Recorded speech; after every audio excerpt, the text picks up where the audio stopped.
ఆంధ్రప్రదేశ్ రాష్ట్ర గవర్నర్తో ఎట్ హోమ్కు అద్దంకి పట్టణానికి చెందిన వ్యక్తికి అవకాశం వచ్చింది. జనవరి 26న రిపబ్లిక్ డే సందర్భంగా లోక్ భవన్లో ఎట్ హోమ్ కార్యక్రమాన్ని గవర్నర్ నిర్వహించడం ఆనవాయితీగా వస్తోంది. అయితే ఆ కార్యక్రమంలో పాల్గొనేందుకు అద్దంకి పట్టణం మొండితోకపాలెంకి చెందిన బండారు సుకుమార్కి అవకాశం వచ్చింది. మెంతా తుఫాన్ ప్రభావం వల్ల గుండ్లకమ్మ నదిలో చిక్కుకున్న ముగ్గురు మున్సిపల్ సిబ్బందితో పాటు మరో ముగ్గురిని కాపాడేందుకు పడవలో ఒంటరిగా సుకుమార్ వెళ్లి ఒక్కొక్కరిని ధైర్యంగా ఒడ్డుకు తీసుకొచ్చాడు.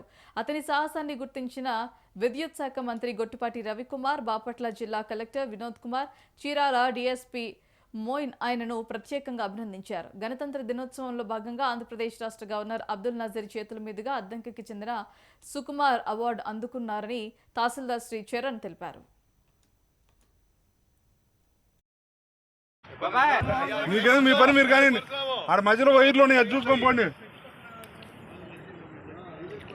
మోంతా తుఫాన్లో ఆరుగురిని గుండ్లకమ్మలో ఇరుక్కుపోయిన ఆరుగురిని సురక్షితంగా ఒడ్డుకు చేర్చడంలో చిక్కున్న ప్రతిభగా అద్దంకి పట్టణ నివాసి అయిన బండారు కుమార్ గారిని రేపు రిపబ్లిక్ డే సందర్భంగా 26వ తారీఖున విజయవాడలోని గవర్నర్ గారి చేతుల మీదుగా అవార్డు అందుకోవడానికి ప్రతిపాదించడం జరిగింది.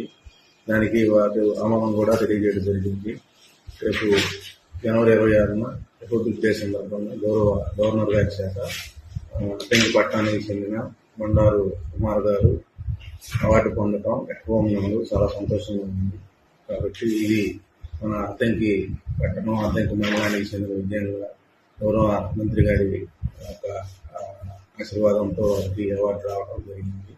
కాబట్టి ఇది మనందరి విజయంగా భావించి సంతోషంగా జరుపుకోవాలి. బండారు కుమార్, నేను గులకమ్మకి చూడటానికని వెళ్తే ఒక 6 ఇరక్కపోయి ఉన్నారు.